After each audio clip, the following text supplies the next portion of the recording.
오늘 우리에게 주시는 하나님의 말씀을 찾습니다. 마태복음 5장 20절 말씀, 한 절 말씀입니다. 우리 다 함께 마태복음 5장 20절 말씀, 한 절 말씀 합독할 때에 하나님의 음성을 친히 듣기를 원합니다. 합독하겠습니다. 내가 너희에게 이르노니 너희의 의가 서기관과 바리새인보다 더 낫지 못하면 결코 천국에 들어가지 못하리라. 아멘. 여러분, 언뜻 보기에는 이 말씀이 그냥 가벼운 말씀인 듯합니다. 그러나 중요한 것은 뭡니까? 결코 천국에 들어가지 못한다. 천국에 들어가지 못한다라는 거예요. 우리의 인생의 꼬리니 천국에 가야 되는데 천국에 들어가지 못한다. 누가 들어가지 못하느냐?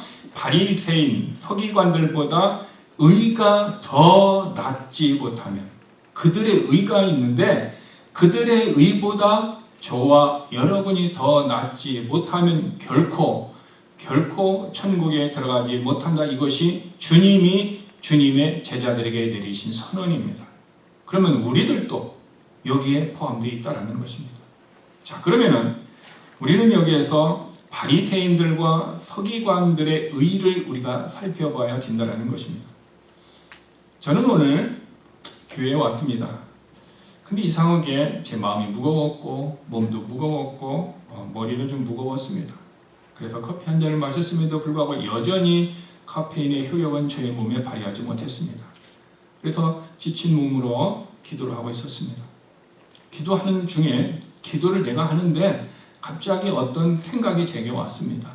그 생각이 뭐냐면은 우리가 신앙생활에 지금 최선을 다하고 있는가? 목사인 내가 신앙생활을 최선을 다하고 있는가? 우리 교회 성도들이 지금 신앙생활을 최선을 다하고 있는가? 라는 그 문장이 제 마음속에서 생각이 났습니다. 저는 그 생각이 나서 기도하는 걸 멈추고 이렇게 기도했습니다. 하나님, 죄송합니다. 제가 보기에 최선을 다하지 못하는 것 같습니다. 하나님, 저도 최선을 다하고 싶은데 어떻게 하면 제가 최선을 다하는 신앙생활을 살고 우리 교인들이 어떻게 하면 신앙생활을 할 수 있습니까? 그렇게 물어보았습니다.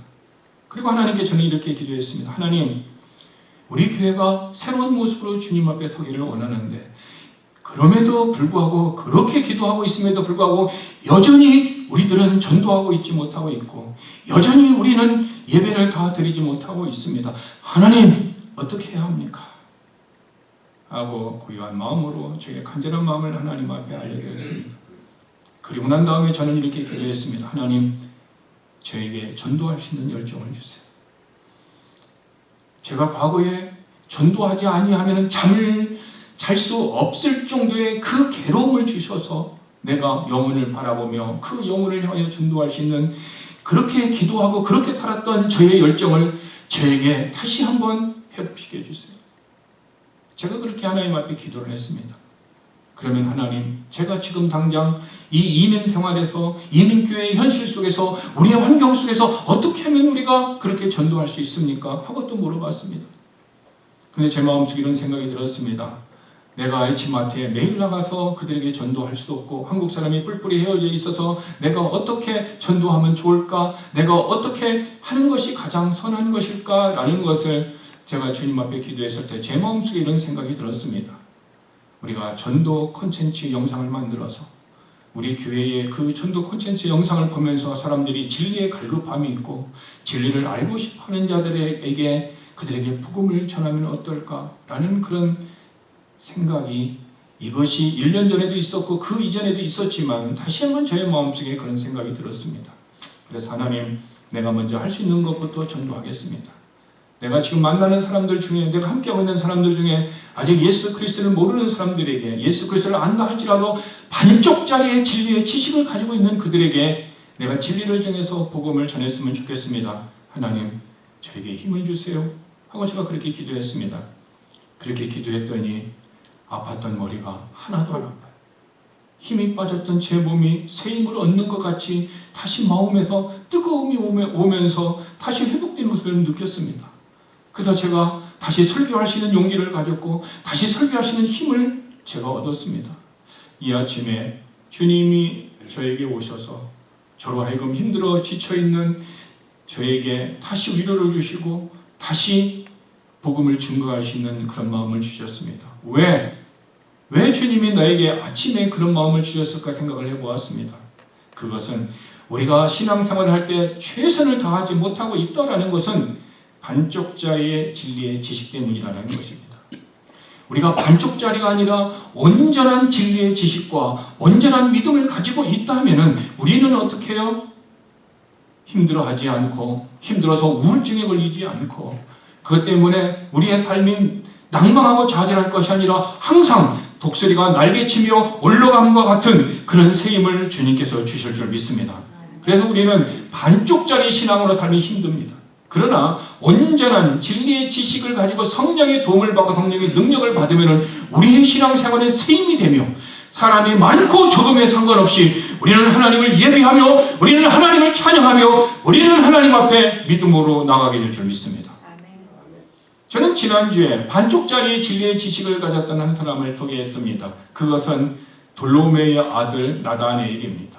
이 나다네엘은 반쪽짜리 진리를 가지고 있었습니다. 이 반쪽짜리 진리가 무엇이었습니까? 나다네엘이 가지고 있었던 진리는 메시아는 어디에서 나온다? 베들레헴에서 나온다. 베들레헴에서 이스라엘을 다스릴 자가 나온다라는 미가서 5장 2절의 말씀을 정확히 알고 있었던 사람이 나다네엘입니다. 그런데 그렇게 메시아는 이스라엘을 구할 메시아는 베들레헴에서 나는데 그의 친구 빌립이 와서 전도를 합니다. 내가 메시아를 만났다. 그 메시아가 나사렛 예수다라고 얘기를 했습니다. 빌립은 정확하게 예수님이 메시아고 예수님이 우리를 구원할 자라고 정확하게 얘기를 했습니다. 그러나 그 빌립의 신앙 고백을 들었던 나다네엘은 그의 신앙 고백을 이렇게 표현했습니다. 나사렛에서 어찌 선한 것이 나오겠느냐. 이것이 나다네엘의 신앙 고백입니다. 여러분, 나다네엘이 어찌 나사렛에서 선한 것이 나오겠느냐 이 얘기는 나사렛 사람을 비하하는 것도 아니고 나사렛 사람 예수에 대해서 그런 나쁘게 평가하는 것이 아니에요. 이것이 신앙의 고백이에요. 왜 신앙의 고백입니까? 메시아는 베들레헴에서 나는 거예요. 이런 믿음이 있었어요. 그런데 나사렛에서 메시아가 났다고 하니까 성경적입니까? 비성경적입니까? 비성경적이죠. 그러니까 그는 성경적인 고백을 하는 거예요. 나사렛에서는 선한 것이 나올 수 없다. 메시아가 나올 수 없다라는 거예요. 그런데 나다네엘이 가졌던 성경적인 이 믿음, 성경적인 이 신앙의 고백이 어떤 짜리였어요? 온전한 것이 아니라 반쪽짜리였다라는 거예요. 왜? 나다네엘은 구약의 말씀은 알고 있었지만은 구약의 미가서에 예언된 신약에 성취된 예수를 알았어요? 몰랐어요? 몰랐기 때문이에요. 구약의 말씀은 능통했지만 그 구약에 성취된 하나님의 말씀에 대해서는 알지 못한 사람이었어요. 그래서 나다네엘은 어떻게 합니까? 온전한 신앙 고백을 했음에도 불구하고 반쪽짜리의 믿음, 반쪽짜리의 진리의 지식을 가질 수밖에 없었다라는 것을 우리는 알게 되는 거죠. 그런데 나다네엘이 빌립을 통하여 예수님을 만났습니다. 예수님을 만났을 때 예수님이 첫 인상, 나다네엘을 딱 보면서 한 인상 고백이 있습니다. 여러분들이 누군가를 처음 만나면 인상이 좋습니다.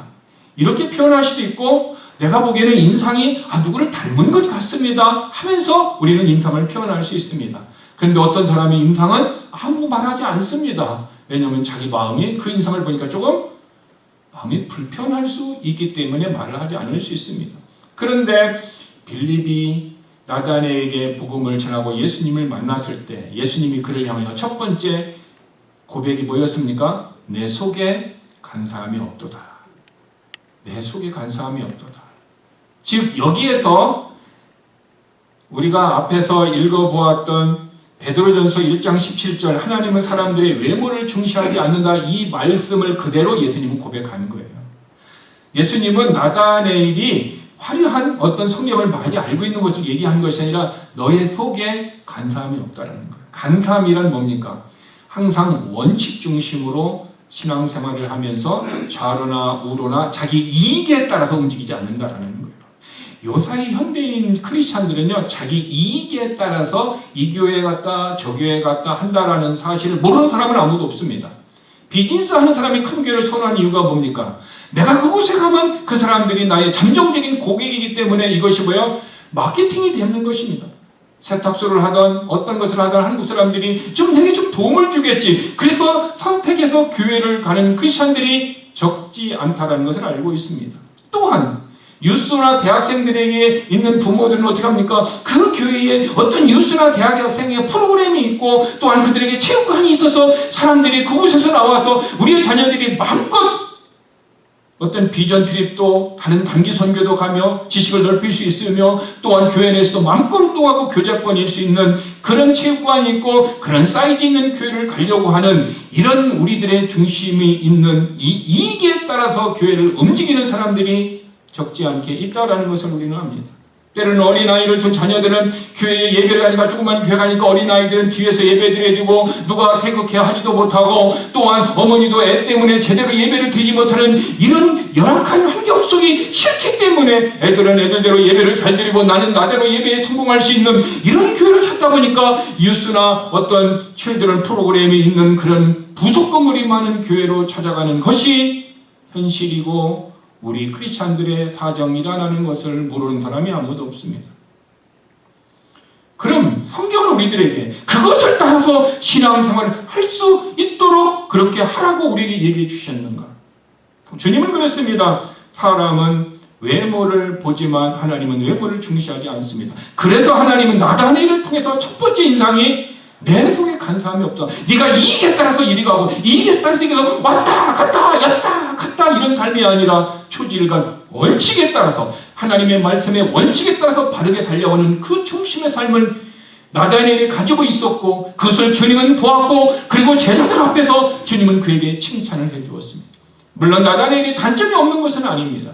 그럼에도 불구하고 주님은 그에게 장점을 칭찬해 주셨습니다. 그러면 예수님이 우리 교회에 오셨다면 지금 우리 교회에 오셨다면 오셔가지고 우리들에게 칭찬을 하고 첫인상을 얘기한다면 우리들에게 어떤 것을 얘기할 수 있을 것 같습니까? 여러분에게 예수님은 어떻게 얘기할 수 있을 것 같습니까? 여러분의 중심이 하나님 앞에 인정받을 수 있는 그 신앙의 고백이 무엇입니까? 이것을 먼저 우리는 생각해 보아야 합니다. 왜냐하면 예수님은 우리가 멋있는 옷을 멋있게 파마를 하고 멋있게 하고 오는 그런 모습이 아니고 어떤 디그리가 있고 어떤 인격 가지고 오는 것이 아니라 우리의 중심이 하나님 중심에 있는가? 하나님 말씀 안에 있는가? 주님은 그것을 보신다고 이미 성경에 예언해 놓았고 지금 그대로 주님은 실행하고 계시기 때문인 것입니다. 그러므로 저와 여러분의 삶이 주님이 우리 교회에 오셨을 때 우리를 칭찬하신다면 어떤 칭찬을 하실까? 여러분의 중심이 하나님 앞에 다른 것이 부족하고 단점이 있다 하더라도 그럼에도 불구하고 우리는 뭐가 있어요? 장점 하나씩은 있을 수 있다는 것입니다. 하나님은 그것을 칭찬하실 줄 믿습니다. 그러면 저와 여러분의 삶이 이 나다넬이 바로 반쪽짜리 신앙이었지만 예수님을 만나서 어떻게 해요? 온전한 신앙인이 되었어요. 그러니까 반쪽짜리 지식이 있었지만 그는 어떻게 했어요? 예수님을 만나고 신약의 진리를 알아서 예수님이 메시아인 것을 믿어서 온전한 진리의 지식을 가졌다라는 것입니다. 그러므로 저와 여러분이 지금 우리의 모습이 내가 반쪽짜리 어떤 모습이 있다라고 생각이 되어진다면 우리는 그 모습을 주님 앞에 내어놓고 기도하면 주님께서 우리의 마음을 하시고 성령님을 통해서 나머지의 반쪽의 진리를 깨닫게 하여 주실 줄 믿습니다. 오늘 본문에 보면 바리새인들의 모습이 반쪽짜리 진리였다라고 저는 생각이 되어집니다. 왜냐하면 바리새인들은 자기 스스로 자기를 뭐라고 생각했어요? 의인이라고 자기를 생각했습니다. 자기를 의인이라고 믿었다라는 거예요. 그런데 바리새인의 그 의의를 있잖아요. 많은 사람들이 보고 바리새인들의 행위의 모습을 보면서 정말 바리새인들을 의인이야 하고 인정하는 사람들이 많이 있었다라는 사실인 것입니다.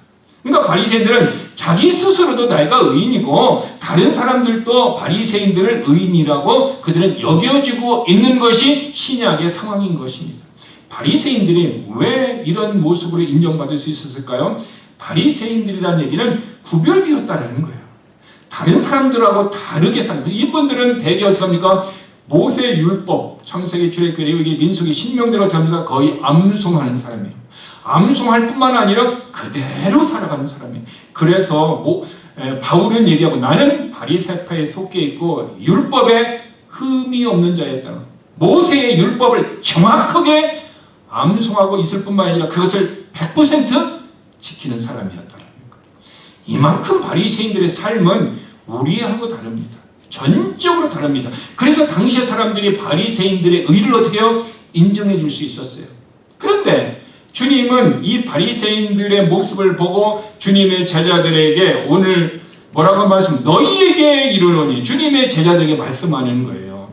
많은 사람들이 바리새인의 의를 인정하고 있고 바리새인도 그것을 인정하고 있는데 주님은 제자들을 향해 얘기합니다. 뭐라고 얘기하고 있습니까? 너희들의 의가 바리새인과 서기관을 능가하지 못하면 천국에 못 간다라는 거예요. 이 얘기는 제자들에게 좌절감입니까? 아니면 소망을 주는 메시지입니까? 이것은 좌절감을 주는 메시지예요. 그들은 모세 율법을요 암송할 뿐만 아니라 그대로 삶을 살았어요. 그래서 그들은 일주일에 2번 금식을 했습니다. 그리고 그들은 텃밭에 심어놓은 거 있죠. 여러분 텃밭 있죠. 텃밭에 심어놓은 거예요. 박하와 회양을 어떻게 돼요? 100% 11조 드렸다고 얘기하고 있어요. 100% 11조. 여러분 뒤에 꾀나무 심으는데 그 꾀 11조 하냐고 묻는다 그러면은 바리새인들에 비하면 우리는 11조 안 한다 그러면은 그들의 의를 능가할 수가 없는 거예요. 그런데 그들의 문제를 뭐라 하겠습니까? 의와 믿음과 긍휼은 버렸도다라는 거예요. 자기 텃밭에 있는 수입의 11조는 정확히 하고 일주일에 금식도 정확하게 2번 하는데 그런데 그들에게 버린 것이 있다. 행하지 않은 것이 있다. 그들 안에 뭐가 있어? 정의가 없었다는 거예요. 그들의 마음에 긍휼히 여기는 마음이 없었다는 거예요. 그들의 마음에 뭐가 없어요? 믿음이 없었다는 거예요. 그래서 주님은 그들에게 너희는 이것도 행하고 저것도 버리지 말아야 된다 얘기하고 있어요. 집에 있는 텃밭에 10의 1조를 콩은 드릴 수 있음에도 불구하고 너희들이 가진 긍휼은 다른 사람에게 베풀지 못했다. 그래서 너희들의 의가 어떻게 해요? 문제가 있다는 것을 지적합니다. 그래서 바리새인들의 의는 자기는 인정하고 다른 사람도 인정했지만 누가 인정하지 못했어요? 예수님을 인정하지 못하는 반쪽짜리의 진리를 가진 반쪽짜리의 신앙을 가진 사람이었다는 거예요. 사람들이 인정했어요. 그리고 자기 자신들도 그런 믿음 속에 있었어요. 그런데 주님은요, 아니다라는 거예요. 다르게 이해합시다. 그러면 주님이 맞다, 인정한다 그러면은 다른 사람들에게 인정이 될까요, 안 될까요? 반드시 인정을 받게 되는 것입니다. 그러므로 우리의 신앙생활은 사람에게 인정이 first, 우선이 아니라 누구의 인정이 우선이에요? 하나님에게 인정받는 신앙이 우선이라는 거예요. 그러므로 여러분들이 사람을 보고 헌금하지 마세요. 사람을 보고 봉사하지 마세요. 내 중심을 보시는 하나님을 바라보고 여러분들이 헌신하세요. 그러면 하나님은 어떻게 합니까? 사람에게도 그냥 보여지게 돼 있어요. 그냥 의의 모습을 보여지게 돼 있어요. 그러니까 우선순위가 하나님 중심적인 삶, 말씀 중심적인 삶으로 나아갈 때 우리의 진리의 지식이 온전한 진리의 지식이 될 수 있지만 내가 만족을 느끼며 다른 사람들에게 어떻게 해요? 인정을 받으려는 의를 가지는 모습으로 바리새인 서기관과 같이 있으면은 우리는 어떻게 해요? 반쪽짜리 진리의 지식을 가진 것밖에 되지 않는다라는 사실인 것입니다. 그래서 천국에 갈 수 없다라고 다시 말하면은 예수님이 인정하지 않는 의는 천국에 갈 수 없는 의입니다. 그 의가 바리새인과 서기관들 속에 있었어요, 없었어요? 없었다라는 사실인 것입니다. 다시 얘기합니다. 우리의 신앙생활이 화려합니다. 교회 와서 헌금도 하고 교회 와서 봉사도 하고 뭐 어떤 선교도 가고 막 앞에서 화려한 모습으로 신앙생활을 하는 사람들을 저는 어렸을 때부터 신앙생활하면서 그런 사람들을 많이 보아왔습니다. 저는 그런 사람들이 부러웠고 나도 그렇게 되려고 저는 기도했고 그리고 그런 모습으로 저의 삶을 살았습니다. 그러던 어느 날 제 삶 속에 말씀을 통하여 제 중심을 비춰주시는 그 말씀을 깨달았을 때 나의 신앙이 사람들에게 보이려고 하는 잘못된 모습을 저는 발견했습니다. 내 자신만 모습을 발견한 것이 아니라 다른 사람의 모습도 어떻게 해요? 발견할 수 있도록 하나님은 저에게 그런 깨달음도 주셨습니다. 그러면 다른 사람이 하나님 중심적으로 하는지 사람에게 보이려고 하는지 우리는 어떻게 알 수 있을까요? 어떻게 알 수 있어요? 간단하게 마태복음 15장 18절만 아는 사람은 그거 다 알아요. 마태복음 15장 18절이 뭡니까? 마음에 있는 것이 입으로 나오는 거예요. 그러니까 어떤 사람이 교회에 헌금을 많이 했어요. 한참 친하고 얘기하다 보니까 그 사람이 자기도 모르게 자기 마음에 있는 것을 얘기해야 안 해요. 하다 보니까 내가 헌금하면은 교회가 도움이 되고 교회가 가난하니까 뭔가가 내 도움을 통해서 될 수 있을 거야 하고 가난한 사람을 위해서 사람들의 도움을 위해서 그는 헌금했다는 사실이에요. 하나님이 내 마음에 감동 주셔서 하나님이 나로 하여금 이런 헌신을 하게 해주셔서 이런 믿음으로 하나님의 말씀을 따라 한 것이 아니라 사람들을 생각하고 사람들을 궁리 여기고 또 그것 때문에 내가 어떻게 조금은 그들에게 칭찬을 받고 싶은 요만큼의 자기 의가 들어간 모습을 우리가 알 수 있는 이유는 그 사람과 교제해보면 알아요. 그래서 사람들은 대개 6개월 전에 얘기했던 거 6개월이 지나면 잊어버립니까? 안 잊어버립니까? 잊어버려. 어떤 말을 했는지 몰라요. 그래서 6개월 전에 한때는 이렇게 얘기했는데 6개월이 지나면 이렇게 얘기합니다. 이 사람의 마음이 6개월 사이에 어떻게 합니까? 변질된 것이 아니라 원래 이런 모습이었고 감춰졌다는 것을 우리는 발견하게 되는 것입니다.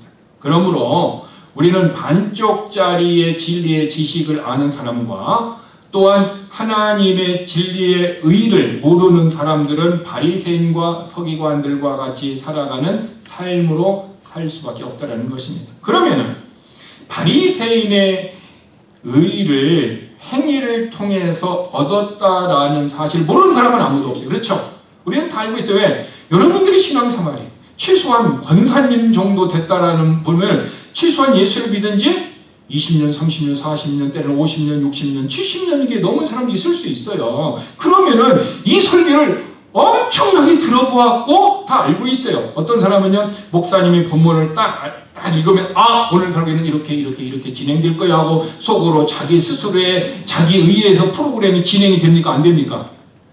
여러분은 진행을 안 하시겠지만 그는 진행을 했던 사람의 간증은 들어보셨을 것입니다. 그런데 이 바리새인의 의가 문제냐면은 어떤 행위를 통해서 의를 얻으려고 했다라는 것입니다. 그것을 로마서 9장 32절에서는 정확하게 그 모습을 기록해 두었는데 어찌 그러하냐 이는 그들이 믿음에 의지하지 않고 행위를 의지함이라.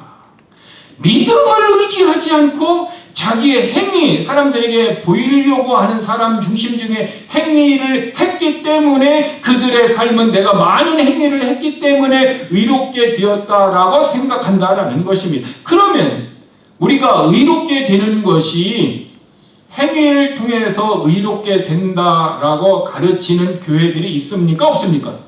있습니다. 그것은 성경에 그렇게 기록되지 않았음에도 불구하고 왜 사람들은 행위에 의해서 의롭게 된다라고 가르치고 있습니까? 그것은 잘못입니다. 구원은 오직 은혜입니다. 100% 은혜입니다. 내 의는 0.001%도 없습니다. 그래서 구원은 행위로 받는 것이 아닙니다.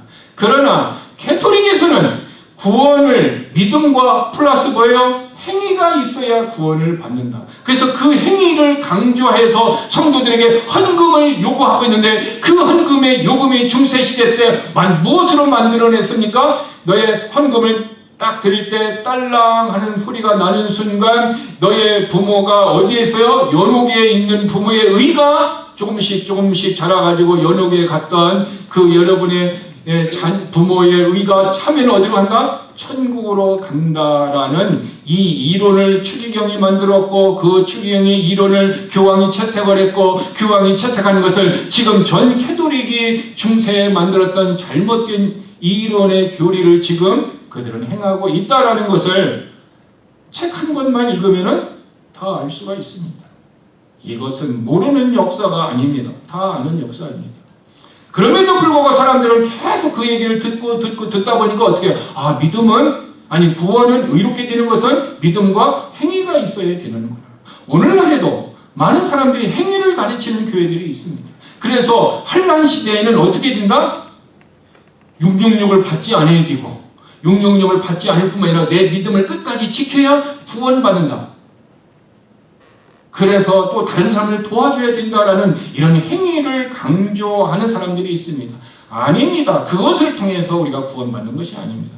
구원은 오직 하나님의 은혜로 믿음으로 구원을 받게 되는 것입니다. 그런데 이 바리새인들은 이 반쪽짜리의 진리의 지식을 가졌고 바리새인의 영향을 받았던 오늘날의 많은 사람들이 어떻게 합니까? 이 반쪽짜리의 진리의 지식을 가지고 내가 어떤 행위를 있어야 됩니까? 구원이 완성되는 줄로 알고 있는데 그것은 성경대로 믿는 사람들이 아니에요. 성경대로 믿는 사람들은 오직 하나님의 말씀을 통하여 예수 그리스도를 믿는 은혜로만 말미암아 구원받는 거예요. 그러면은 유대인들은 특히 바리새인과 서기관들은 율법을 지킴으로 말미암아 그들은 의롭다함을 갖는다 생각을 했습니다. 그러면 율법의 목적을 알아야 합니다. 왜 하나님은 우리들에게, 왜 유대인들에게 그 율법을 주셨는가? 율법을 지킴으로 의롭다함으로 주셨는가? 아니면 율법의 목적에 어떤 다른 목적이 있는가라는 것을 우리는 알아야 된다는 것입니다.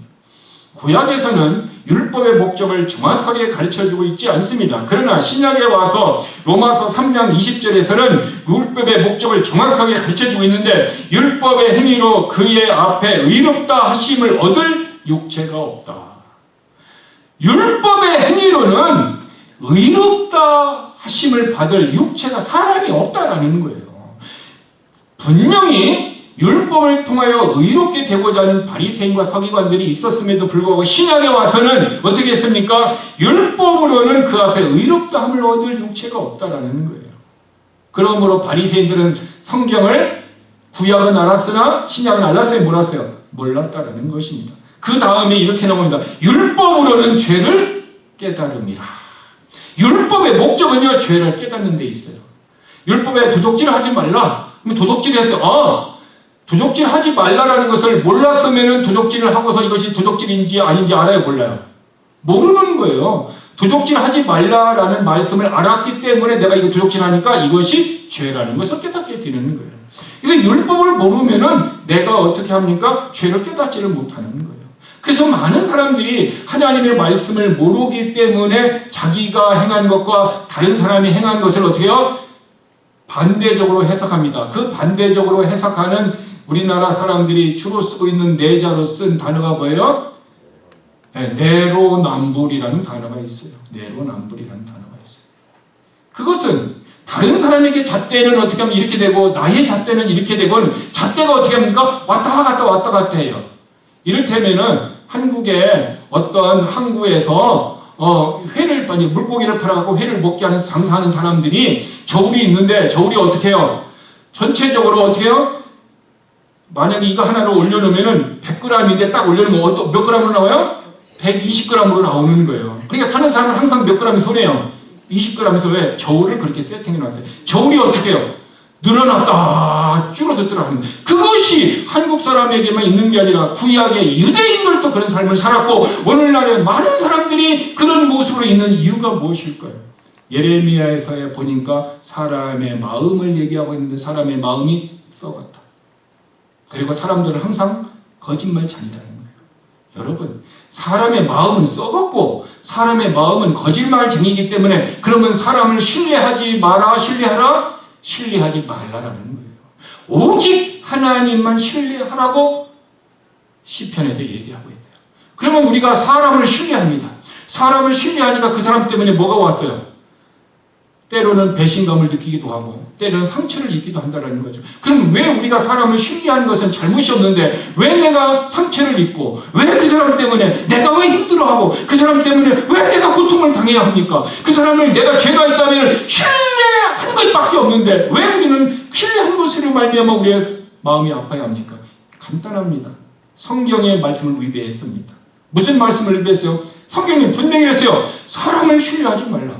오직 하나님만 신뢰하라고 그랬어요. 하나님만 신뢰하고 사람은 마음이 썩었고 거짓말쟁이기 때문에 신뢰할 대상이 아닌데 그 사람을 신뢰했기 때문에 사람을 신뢰한 하나님의 말씀을 불순종했기 때문에 우리의 삶이 어떻게 해요?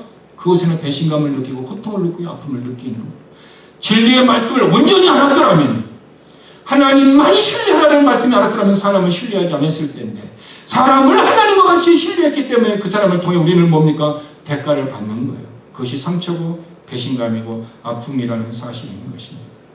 그래서 반칙자리에 진리를 가졌던 이 바리새인들을 전에 앞에도 얘기했지만 이 사람들을 향하여 주님은 외식하는 서기관들과 바리새인이라고 했어요. 왜 외식하는 것이라고 주님이 얘기하면 그 다음에 마태복음 23장 23절에 보니까 화 있을진저 외식하는 서기관들과 바리새인들아 너희가 박하와 회당과 근처에 11조는 들이되 텃밭에 있는 너희들이 농사를 짓는 박하와 회당과 근처에 11조는 정확히 하나님 앞에 드린다. 하나님 내가 농사를 졌습니다 하고 드린다라는 거예요. 저도 센터에서 일하는데 어떤 분이 저에게 덜렁덜렁 이렇게 들고 왔어요.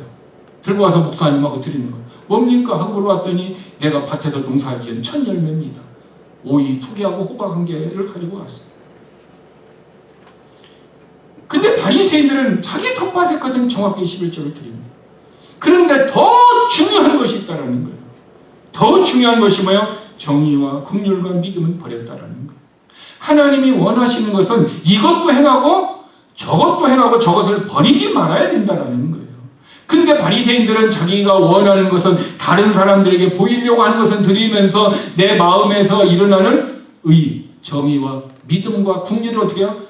버려버리고 잣대가 어떻게 정사건이 잣대가 길었다가 줄어들었다가 자기 마음대로 이렇게 하는 그런 정의가 그들의 마음속에 없었고 믿음으로 행해야 된다는 하나님의 말씀이 없었고 그리고 그들의 마음속에서는 뭐가 없었습니까? 긍휼이 없었어요. 연약한 사람들을 긍휼히 여겨주는 불쌍히 여겨주는 마음이 없었어요. 그들은 뭐야? 자기 것만 자랑할 줄 알지 연약한 사람들의 마음을 돌볼 수 있는 것이 없었다는 것입니다. 그래서 결국 바리새인들의 의는 겉으로 드러나는 행위의 모습이고 주님이 얘기하는 것은 어떻습니까? 중심을 보신다는 거예요. 그래서 바리새인들은 누가복음 18장 12절 12절에 보니까 이렇게 합니다. 하나님이여 나는 다른 사람들과 같지 않다. 다른 사람과 같이 토색하거나 불의하거나 간음을 하는 자들과 같지 않다. 나는 세리들과 같이 다른 사람 것을 착취하지도 않는다 얘기합니다. 나는 일회에 2번, 일주일에 2번 기도하고 금식도 한다. 그리고 소득에 11조를 든다. 자기 의만 드러냈습니다. 이것이 뭡니까? 결국 자기 자랑하고 자기를 나타내는 사람은 어떤 신앙이다? 반쪽짜리 신앙이라는 거예요.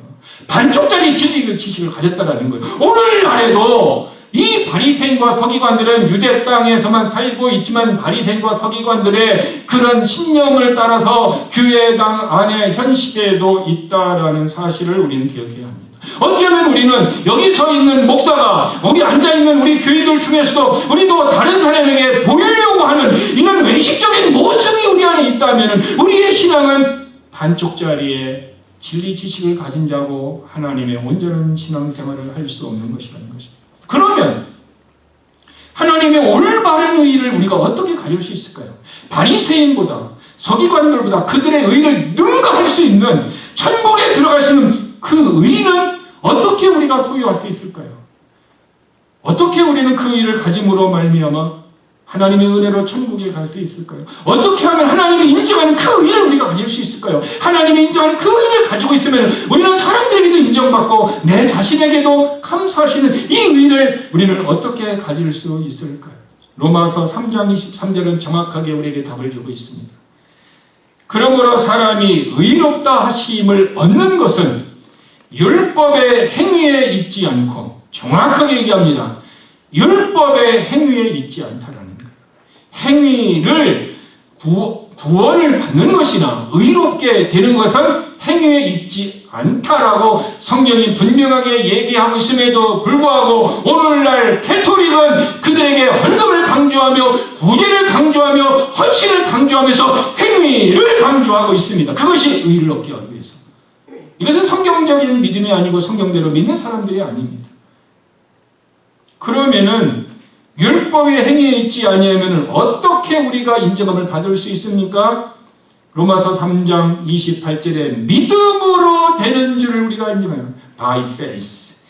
하나님의 믿음으로 예수 그리스도의 믿음으로 우리가 어떻게 됩니까? 의롭게 된다는 것입니다. 그러니까 내가 의롭게 되는 것은 내가 의인으로 하나님 앞에 인정받는 방법은 오직 믿음뿐이라는 거예요. 누구를 믿어요? 예수 그리스도를 믿는 믿음이 내 안에서 있으면, 내가 그 빌리브가 있으면 하나님이 내게 뭘 주셔요? 하나님의 믿음, 페이스를 우리에게 주시는 거예요. 그 페이스를 가지고 있어야 되는 거예요. 내가 믿는다 말만 하는 것이 아니라 진짜 내가 빌리브하여서, 예수 그리스도를 빌리브하여서, 에베소서 2장 8절 믿음은 하나님의 선물이라고 했으면, 하나님의 선물에 믿음이 내 안에 어떻게 해요? 있는 사람, 믿음이 있는 사람은 그 안에 뭐가 있어요? 믿음과 함께 의가 있다라는 거예요. 제가 여러분 전에도 말씀드렸죠. 여러분들은 미국 사람입니까? 한국 사람입니까? 라고 묻는다면 여러분 어떻게 대답할 거예요? 헷갈립니다. 법적으로는 미국 사람이에요. 그러나 실상은 한국 사람이에요. 그 미국 사람이다라는 것은 판사가 우리의 서류를 다 보고 꽝꽝꽝 하고 도장을 찍는 순간 그 사람이 미국 사람이 되는 거예요. 미국의 법이 그를 보호해주고 미국의 법이 그를 시티즌이라고 인정해 주는 거예요. 그럼에도 불구하고 여전히 나는 한국 사람이에요. 이 의라는 것은 내가 믿음으로 이렇게 되면 하나님께서 나를 어떻게 해요?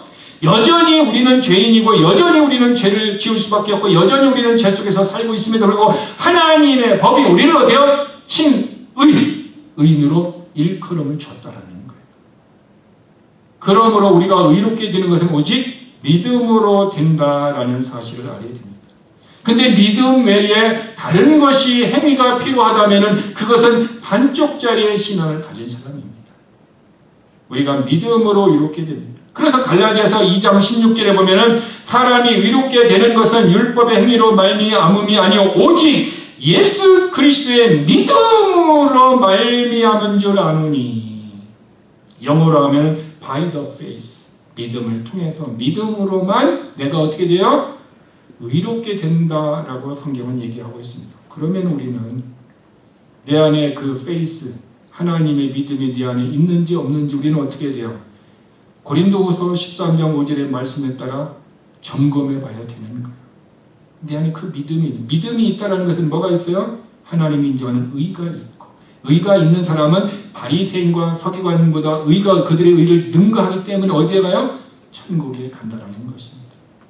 그러면은 내 안에 믿음이 있다는 것을 물론 하나님은 알고 계시고, 두 번째, 다른 사람이 내 안에 그 믿음이 있는 구원받은 사람이 다른 사람이 알 수 있을까요? 없을까요? 하나님은 알 수 있도록 얘기했습니다. 그래서 좋은 나무다 나쁜 나무다 무엇을 보고 알아요? 열매를 보고 안다고 그랬어요. 즉 열매가 뭡니까? 믿음의 행위입니다. 믿음의 행위라는 것은 행위를 통해서 내가 믿음을 얻는 것이 아니라 믿음이 내 안에서 역사하니까 어떻게 내가 그 행위가 나타나는 거예요.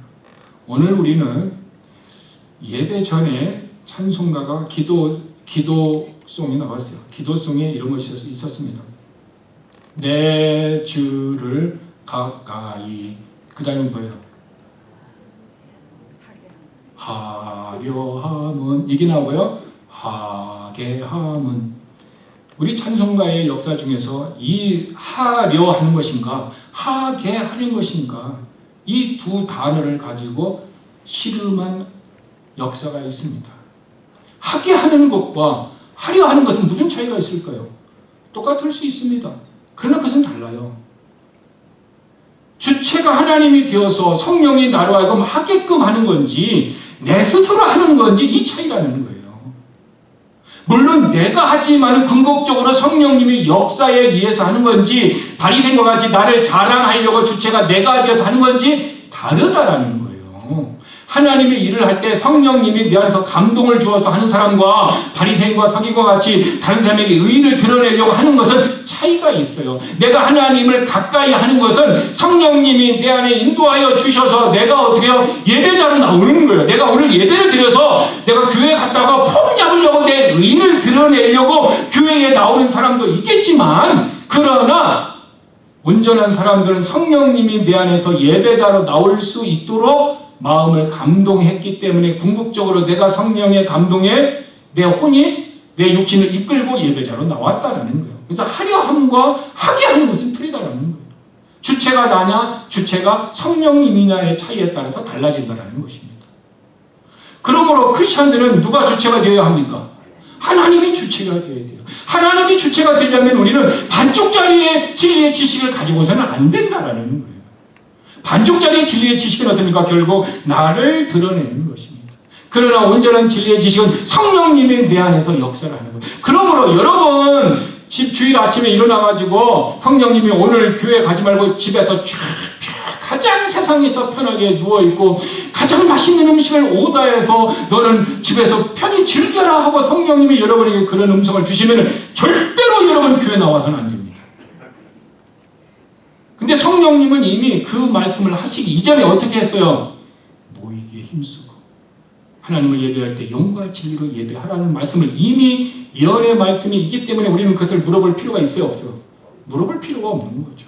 이미 하나님 우리에게 답을 주셨어요. 그런데 왜 우리가 그것을 모를까요? 이 진리의 지식을 반쪽만 알고 반쪽은 모르기 때문에 많은 사람들이 물어보는 거예요. 그래서 우리는 어떻게 해야 합니까? 반쪽의 진리의 지식을 가지고는 하나님을 기쁘게 할 수도 없고 그것은 신앙의 고백이 아니라 그것은 결국 무엇입니까? 불신앙이다라는 것을 기억하시길 바랍니다. 하나님이 너의 보물이 어디에 쌓으라 그랬어요? 하늘에 쌓으라 그랬어요. 근데 우리는 하늘에 보물을 쌓는 사람도 있어요. 근데 우리의 보물은 대부분 어디에 있어요? 은행에 어카운트 있든지 또 어디에 있어요? 집에 놨다는 거죠. 그러니까 집에 놨는데 어떻게 해요? 도둑님이 와서 훔쳐가 버렸어요. 또 은행 어카운트에 나왔더니 또 어떻게 해요? 몸이 아파가지고 병원비로 50만 불, 70만 불에 다 들어가 버렸네. 이민생활에서 얻은 것이 아무것도 없이 되는 이런 감정들을 들어요, 안 들어요? 많은 사람을 통해서 우리는 듣습니다. 그러면 반쪽짜리 진리의 지식은 뭡니까? 하늘을 쌓아놓으라고 할 때 하늘에 쌓아놨으면 잊어버릴 것이 없으니 나는 어떻게 해요? 온전한 진리의 지식을 가지고 살았어요. 근데 하늘에 쌓지 않고 땅에 쌓았으니 어떻게 됐어요? 잃어버렸어요. 그때 깨닫는 거예요. 그때 내가 헌금했더라면 내가 이렇게 고통을 당하지 않았을 텐데. 저는 이런 간정을 수없이 들었습니다. 여러분, 하늘의 보물을 쌓지 않는 이유는 무엇입니까? 반쪽짜리 진리의 지식 때문입니다. 온전한 진리의 지식이 있는 사람들은 이것도 취하고 저것도 버리지 말고 행해야 된다라는 것을 기억합니다. 여러분, 오늘 저와 여러분의 삶이 신앙생활을 하면서 하나님의 자녀인 것은 분명히 맞습니다. 우리는 예수를 믿으면 누구든지 구원을 받고 다 천국에 갑니다. 문제는 천국에 갔을 때 우리는 그리스도의 심판석에 섭니다. 그리스도의 심판석이라는 얘기는 지옥을 보내는 그런 심판이 아니라 그리스도께서 이 땅에서 우리가 살아왔던 모든 믿음으로 했던 행위를 보시고 상급을 주시는 심판이에요. 우리가 신앙생활을 하면서 오른손이 하는 일을 왼손이 모르게 한 사람들이 많이 있기 때문에 우리는 그 사람이 저 사람이 신앙생활을 좀 뛰어나지 않은 것 같아. 교회에서 화려하게 앞으로 나와서 폼 잡고 하는 사람은 잘하는 것 같아. 인정받을 수 있지만 그러나 막상 주님 앞에 섰을 때 진실은 드러나게 되어 있습니다. 때로는 우리가 예상했던 그 사람이 천국에 없을 수도 있고 때로는 예상하지 않았던 그 사람이 천국에 있을 수도 있습니다. 그 그리스도의 심판석에 서서 주님은 우리에게 상급을 주십니다. 그 상급이 믿음의 행위, 믿음으로 하나님의 영광을 위한 하나님 중심적으로 삶을 살았던 모든 것들은 주님이 우리들에게 상급을 주실 것입니다.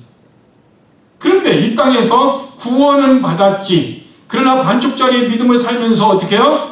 나만 위해서 살았고 땅만 위해서 살았지 하늘의 것과 자기의 영혼에 관심이 없었던 부자와 같은 누가복음 12장에 그런 삶을 산 사람은 그날의 수치를 당할 것이다 라고 주님은 우리에게 성경에 가르쳐 주셨습니다. 저는 제 자신의 모습을 생각합니다. 내가 주님 앞에 섰을 때 주일마다 설교를 하고 그럼에도 불구하고 내가 하나님 앞에 섰을 때 다른 교인들은 하나님 앞에 그리스도의 심판석에서 다 상급을 받고 있는데 나는 상급을 받지 못하고 사이드에 이렇게 있다면 성도들이 어떻게 생각할 것 같습니까? 목사님이 바로 바리새인이었네요. 목사님이 바로 서기관이었네요. 사람들 앞에서는 화려한 모습인 것 같지만 실상의 목사님 중심은 하나님 앞에서 없었던 것 같습니다. 라고 말할 것이다라는 것입니다. 그러므로 우리는 그리스도의 심판석을 우리는 언젠가는 서야 된다는 것을 그 믿음을 가지고 오늘의 삶을 반쪽짜리 살지 말고 어떻게 해요?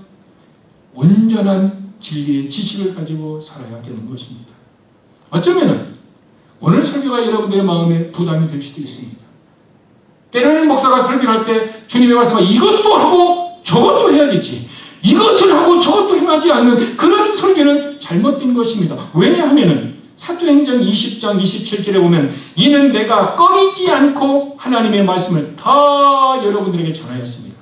꺼리지 않고 전했다라는 것은 먼저 어떻게 합니까? 말씀을 전하는 자가 그런 삶이 필요하고, 또 하나 어떻게 합니까? 이것도 저것도 다 전해야 된다는 거예요. 부담스러운 메시지도 있고, 때로는 위로가 되는 메시지도 있고, 때로는 소망이 되는 것도 있고, 때로는 책망이 되는 메시지도 있지만은 골고루 전해야 되는 것이 목사의 사명이라는 것입니다.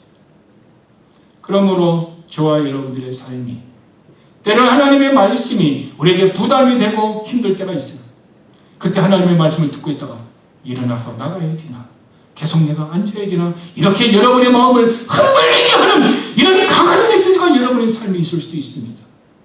왜냐하면 저도 성령님이 그렇게 역사했을 때가 있었어요. 내가 계속 예배를 드려야 되나, 내가 나가야 되는가. 저는 그런 예배자의 모습이 있었던 때가 있었어요.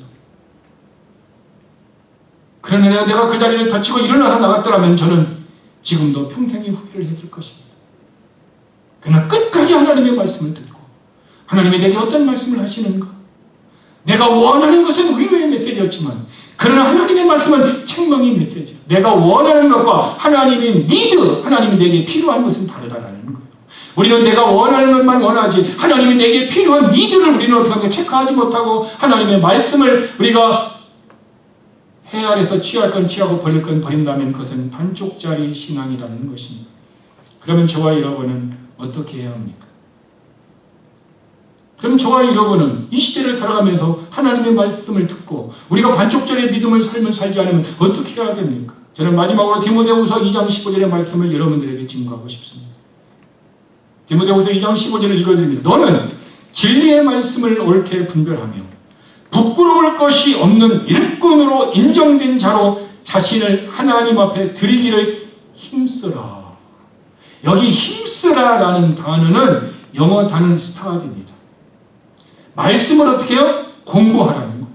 말씀을, 진리의 말씀을 연구하라는 거예요. 왜? 진리의 말씀이 나를 인도하고 진리의 말씀이 나를 변하게 하고 진리의 말씀이 내 인생의 가치관이 되어야 되기 때문에 우리가 진리의 말씀을 연구하고 공부할 때에 우리가 어떻게 됩니까? 진리의 말씀을 올바르게 나눌 수 있어요. 분별할 수 있게 되는 거예요. 그때 내가 올바른 삶이 나고 올바른 삶이 될 때 우리는 하나님 앞에 어떻게 해요? 부끄러울 것이 없는 일꾼으로 인정을 받는다는 것입니다. 여러분, 저도 여러분도 하나님 앞에 부끄러울 것이 없는 인정받는 크리스찬이 되려면 우리는 어떻게 해요? 스타디 해야 됩니다. 바이블 스타디를 해야 됩니다. 어떻게 해요? 진리의 말씀을 내가 힘 있는 대로, 돈을 버는 데는 힘있게 돈을 벌어요. 돈을 버는 데가 월요일도 돈 벌고 화요일도 돈 벌고 수요일도 돈 벌고 목요일도 돈 벌고 금요일도 돈 벌고 토요일도 돈 벌고 주일도 돈을 벌어요. 일주일 내내 돈을 버는 사람이 있어요. 그런데 하나님 앞에 주일날 예배하는 드리는 것이 너무 아까워해. 주일날 내가 1시간 2시간 예배 드리는 것이 너무 인색해.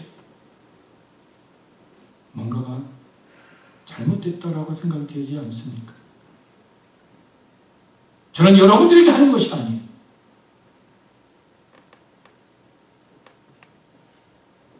우리가 하나님 앞에 내 인생을 드려야 합니다. 우리는 내 인생을, 내 생명 주님께 드리니 찬양합니다. 내 몸이 주님의 것이라고 얘기합니다. 말은 그렇게 얘기합니다. 그런데 삶은 어떻게 합니까? 막상 그런 위기와 상황이 오면 그렇게 하지 않습니다. 왜 그럴까요? 반쪽짜리 진리의 지식. 반쪽짜리 진리의 지식을 우리를 위선자로 만들어요. 그러나 온전한 진리의 지식은 어떻게 합니까? 우리의 하나님의 말씀이 나로 하여금 부딪히게 하고 깨닫게 하고 회개하게 하고 그리고 어떻게 하면 책망하게 합니다. 그리고 내가 회개를 통해서 변화되게 만듭니다. 변화가 된 내 모습을 다시 회복되어서 주 앞에 설 수 있도록 성령님은 우리에게 위로를 주시고 힘을 주시고 역사해 주실 줄 믿습니다. 저도 여러분도 우리는 우리의 몸을 입고 있는 육신이 갖고 있기 때문에 죄를 지을 수밖에 없고 죄 속에 살고 때로는 죄를 먹고 마시고 우리는 살아갈 수밖에 없는 이런 세상 속에서 살고 있습니다. 그래서 주님은 이 세상을 얘기하기를 악한 이 세상이라고 평가해 놓았습니다. 그러면 이 악한 세상에서 저와 여러분이 다시 하나님의 은혜를 입을 수 있는 것은 오직 하나님의 능력, 오직 성령의 능력, 성령의 법만이 우리가 어떻게 이길 수 있어요? 그러면 성령의 법이라는 진리의 지식을 내가 알아야 되고 믿어야 되고 하나님의 진리의 지식이 내게 온전히 있을 때에 우리는 진리의 지식을 의지하고 성령님을 의지하고 하나님을 의지하여서 우리는 세상을 이기고 죄를 이기고 사탄을 이기고 우리는 악한 것을 이길 수 있습니다. 그 힘이 오직 말씀에서 성령님에게서 옵니다. 저는 이런 갈등 속에서 살아가는 저의 과거의 삶이 있었습니다. 어쩌면 지금도 저는 그런 갈등 속에서 하루하루의 삶 속에서 제 자신이 몸부림치고 있는지도 모릅니다. 저만 그렇게 몸부림을 치도록 성령님이 역사할까요? 어쩌면 성령님도 여러분의 마음속에 이슬비 같은 은혜를 주셔서 이슬비를 오래 맞으면 옷에 적듯이 여러분의 마음의 심령에도 하나님은 그런 은혜를 주시면 우리는 변할 수 있고 우리 교회는 새로워질 수 있고 우리의 자녀들이 우리의 믿음 때문에 복이 될 수 있고 우리의 삶 때문에 우리의 지역사회 많은 사람들이 세임을 얻을 수 있습니다. 저는 우리의 마레테 제일교회가 반쪽짜리 진리의 지식을 가졌던 바리새인과 서기관의 모습에서 벗어나서 다시 나다넬과 같은 온전한 진리의 지식을 통해서 하나님에게 예수 그리스도에게 인정받고 내 자신도 내가 의인이고 내가 믿음의 삶을 살았다라고 바울과 같이 하나님 앞에 온전하게 신앙 고백을 할 수 있는 우리는 그런 믿음의 삶을 되기를 원하고 그리고 많은 사람들이 우리의 그런 행위를 통해서 우리의 사랑의 행위를 통해서 우리를 인정해주는 이런 온전한 진리의 지식을 알고 그런 삶과 그런 은혜와 그런 축복을 누릴 수 있는 저와 여러분 그리고 우리의 자녀들 그리고 우리의 알고 있는 모든 사람들이 되는 그 일에 저와 여러분이 하나님의 미랄로 썩어지는 삶을 주님은 요구하십니다. 그 요구 앞에 저와 여러분이 선택을 하는 것입니다. 저와 여러분의 선택이 오직 성령님의 선택이 되기를 주님의 이름으로 축복합니다. 기도하겠습니다. 반쪽의 진리의 지식을 가지고 있었던 바리새인 서기관들의 삶을 우리는 그동안 수없이 많이 들었습니다. 우리의 삶도 어쩌면 그런 삶에서 벗어나지 못한 연약한 모습 속에서 우리는 살고 있었던 과거의 삶이 있습니다. 그러면 우리는 지금 이 시점에서 어떻게 해야 됩니까? 이제는 우리가 성령의 도움과 성령의 능력으로 말미암아 반쪽짜리 진리의 지식에서 벗어나 온전한 진리의 지식으로 변화되기를 원하는 성령님의 음성을 두렵더라면 우리는 변화되어야 합니다. 성령의 능력을 의지해야 합니다. 그리고 성령님 우리를 인도하도록 우리의 삶을 맡기고 성령님을 선택하고 나아갑니다. 성령님 나를 도와주셔서 성령님 나를 인도하여서 우리 다 같이 합심으로 기도하며 나아가겠습니다. 아버지 하나님 감사합니다. 잘못된 지식에 예수님을 오해하고 진리의 지식을 바로 알지 못했던 그들의 삶을 많은 사람들이 예수님을 메시아로 인정할 수 없었고 메시아를 인정할 수 없었던 바리새인과 서기관들은 예수님을 십자가에 못 박혀 죽였습니다. 결국 올바른 진리의 지식이 아닌 것은 불신앙으로 살게 하며 우리를 죄를 짓게 하며 그것이 죄인지를 모르게 착한 영에 의해서 미혹을 받습니다. 나다넬의 신앙이 반쪽짜리의 신앙에서 온전한 진리의 신앙이 성령 중심의 신앙의 신앙으로 변해들었던 오늘 우리들의 삶이 반쪽짜리 진리의 지식을 살던 바리새인과 서기관들의 삶에서 온전한 진리의 지식의 삶으로 살아갈 수 있도록 성령의 법으로 하나님의 말씀으로 생명의 법으로 우리를 변화시켜 주옵소서. 오늘 우리들에게 결단할 수 있는 힘을 주시고 오늘 우리가 변하여 승리하며 나아갈 수 있도록 성령의 능력으로 성령의 위로하심으로 성령의 역사하심으로 우리가 변하도록 우리를 도와주옵소서. 우리를 도와주옵소서. 원벽의 진리의 지식을 분별할 수 있도록 진리의 지식을 향하여 믿음으로 나가도록 하나님 도와주시옵소서. 내가 변하게 하여 주시고 내가 하나님의 미랄이 되게 하여 주시고 내가 변하여 우리의 가정이 우리의 자녀들이 변하여 우리 교회가 변하여 아버지 하나님 앞에 온전하게 인정받는 귀한 복된 삶이 되도록 하나님 우리 교회를 축복하시고 우리 교회 성도 한 사람 한 사람을 축복하여 주시고 오늘 사정과 형편으로 말미암아 교회에 나오지 못한 연약한 분에 있는 분들 육신을 치유하여 주옵소서. 육신을 강건케 하여 주옵소서. 질병에서 낫게 하여 주옵소서. 연약함에서 치유하게 하여 주옵소서. 영적인 충만함을 주옵소서. 영적인 충만함에 육신의 아픔을 고통을